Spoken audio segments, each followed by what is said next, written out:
match, my general keeps going down and down the DPS list, and everyone keeps calling him Mid Yuan, and I don't like it. So in today's video, we're here to prove that he is not as mid as everyone says he is. Maybe. So does Jing Yuan really suck now? Go ahead and leave your comments on what you think on Jing Yuan right now in the comments, and then after the video is done, tell me what your thoughts are on him then, because I don't like the slander our general is getting. So realistically, guys, this video is really going to be about comparing our general Jing Yuan to the new Dom Mommy Stinky Kafka that thinks that she's better than our general Jing Yuan. So we're going to kind of compare them to see like what's better overall. Is the erudition category just completely dog water, dog trash now? Was I right about my previous video on erudition as being trash, or is he still viable to be used? Is he still a good character to be used? And that's what we're going to figure out today. So first, where does Jing Yuan's damage really come from, and what is he relying on to actually do this damage? So I mean, honestly, his kit really doesn't do that much damage outside the Lightning Lord slash his talents.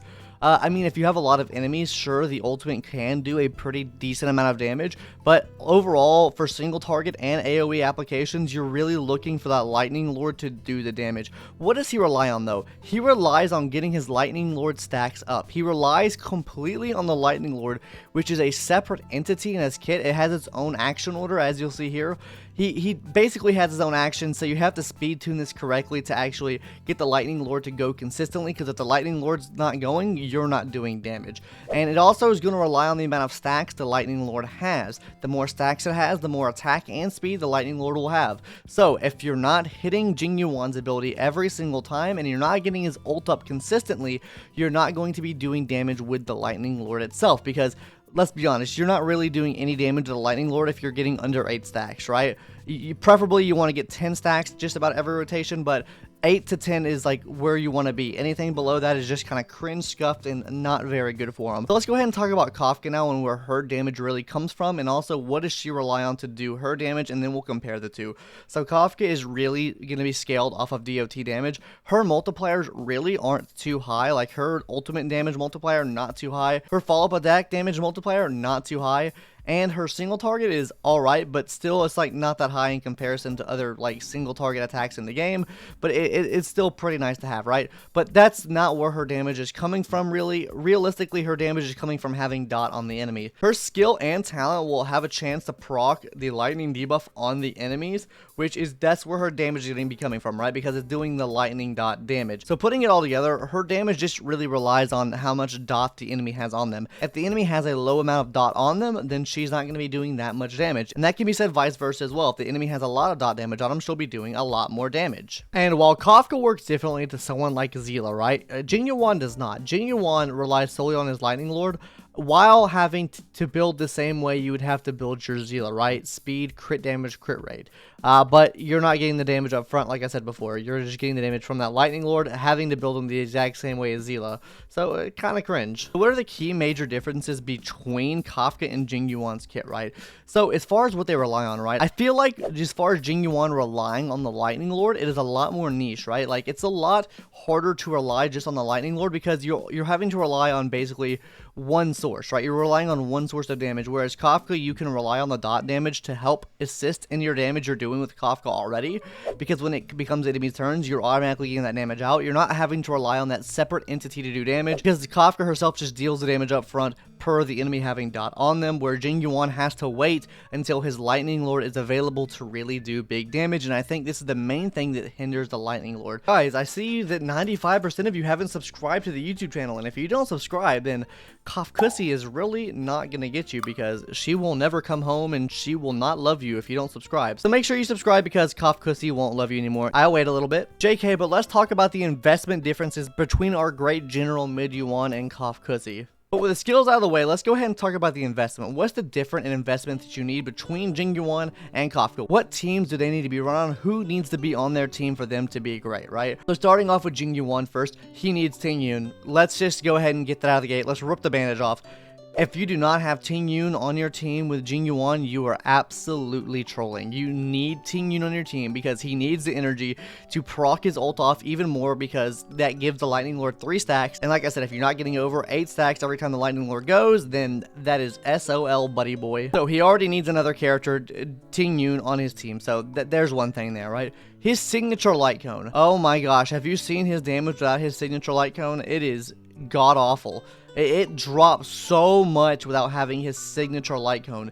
So I would really like if you don't have a signature light cone, then it's a pretty big damage drop off from using like the free-to-play options, and even some of like the pay-to-win options like the battle pass light cone or something like that. Like, I think that he needs his signature light cone as well. And then on top of that, guys, he's going to need a speed buffer. He needs a lot of speed because he needs to go a lot of times to make sure the Lightning Lord can, like I said, get all the stacks possible. So you either need to run him with an Asta or a Bronya to increase his action order, to be able to get in front of the Lightning Lord, to max out the Lightning Lord stacks as quickly and as efficiently as possible. So that leaves you really with one slot, which will be your healer slot. And you know, that's fine, right?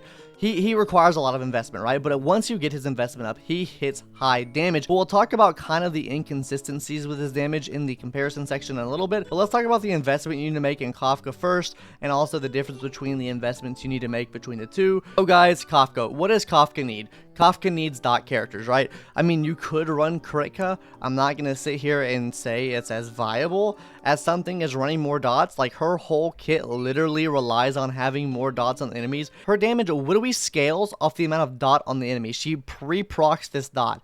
So the more dot you have on the enemy, the more damage she does. So what does this mean for her? She needs herself on a team. She probably needs at least one other dot character on the team, and then maybe a support and a healer. Like, it doesn't really matter. She doesn't need a Jing Yuan to work. She doesn't need a Bronya to work.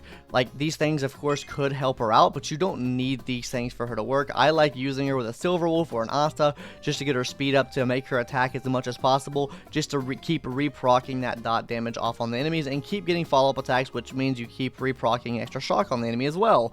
So, really good. I mean, as far as like character investment goes with her, not really much. I'm using a Good Night Sleep Well light cone, but you could use Fermata, and also maybe the free-to-play Inhility light cone coming out in version 1.3. But realistically speaking here, I think the investment cost between her and Jing Yuan is, she really does not require much investment in comparison to Jing Yuan, right? So maybe a high initial investment because you're having to build an extra dot character, which generally are not too good without Kafka, right? I think you can make an argument for Sampo being really good outside of Kafka just because he is a wind DPS character, and if you don't have Blade and you don't want to use Don Stinky Hung, I think he is a better option than Don Stinky Hung, but of course not as good as an option as Blade is, just because he can break shields so efficiently. I do think the initial investment is a little bit more with Kafka just because that dot character you run with him needs to be level 80 to get the most dot off as possible for her, so that's an argument that can be made. But as far as building her herself, she's not really relying on crit damage, she's not really relying on crit rate, she's really relying on speed and attack.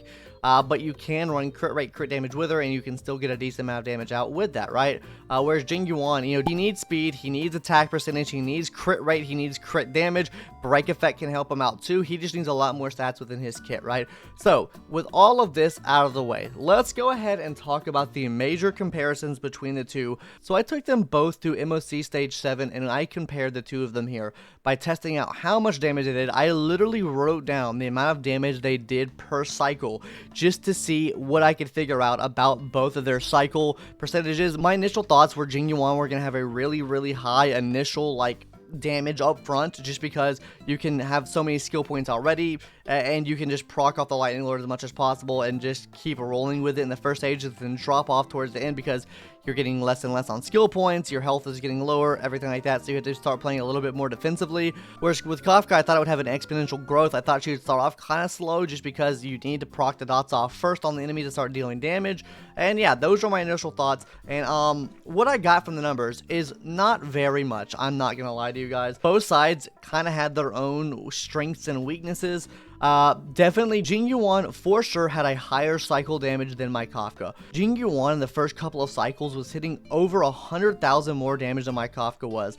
In cycle 1 he hit around 285,000 damage, in cycle 2 he hit around 280,000 damage, whereas my Kafka on cycle 1 and cycle 2 hit 183,000 damage and 138,000 damage comparatively. So like I said, I had a lot higher damage for Jing Yuan in the first couple of cycles. Now when you start getting near the end of the battle, you know, the part of the battle that matters the most, because you're not, you know, killing all the fodder mobs on the left and right, whatever, you know, whatever the case may be, he starts to fall off a bit. And this also plays into the team itself, right? Because he needs so many skill points. You have to keep using his skill. You have to keep getting him up and keep going and keep going and keep going with him.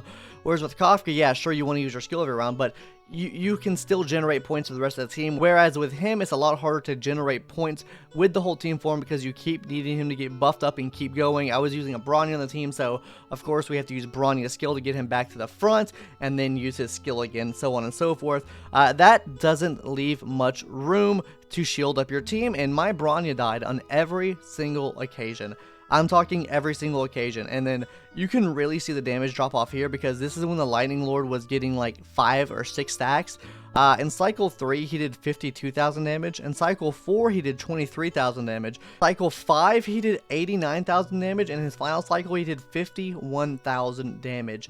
So, it kind of down bad when you don't have Brawny to really boost him up and make him be more efficient on the team and keep using his skills and keep the Lightning Lord up. Like I said, towards the end of battle, he becomes really inconsistent if you cannot keep him up. He needs the Lightning Lord stacks. If you don't have that, you don't have any damage, which is really down bad. In comparison to Kafka, on her 3rd cycle, she got around 48,000 damage, so a little bit less than Jing Yuan here, but on her 4th cycle, she got 218,000 damage.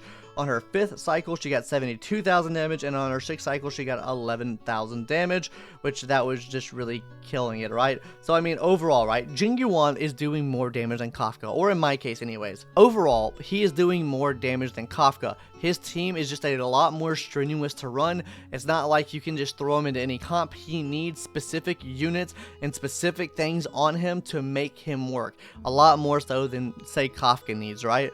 And also, if your Jing Yuan gets CC'd, good luck, buddy. So all in all, does Jing Yuan really suck now? I don't think so. I think if you've already built him up and he's doing good damage, I think he'll still do more damage than probably your Kafka can. It's just a lot harder to run him in teams, right? I think he is still completely viable if you have Jing Yuan and you have the right stuff for him, but if you don't, then, you know, Kafka is just a lot easier to build around and to work around. So, those are my final thoughts on it. What do you think from my data and my numbers here? Do you think he is really General Mid Yuan, or do you think he is still the great General Jing Yuan? Leave that in the comments down below, guys. Also, we'll be having a Kafka build guide come out in the coming days, so make sure you stay on the lookout for that, and also another summoning video too, because I spent my whole paycheck on Kafka. So, hope you guys watch that. Anyways, join the Discord if you haven't already, and that's gonna do it. See you guys in the next one. Later. Bye-bye.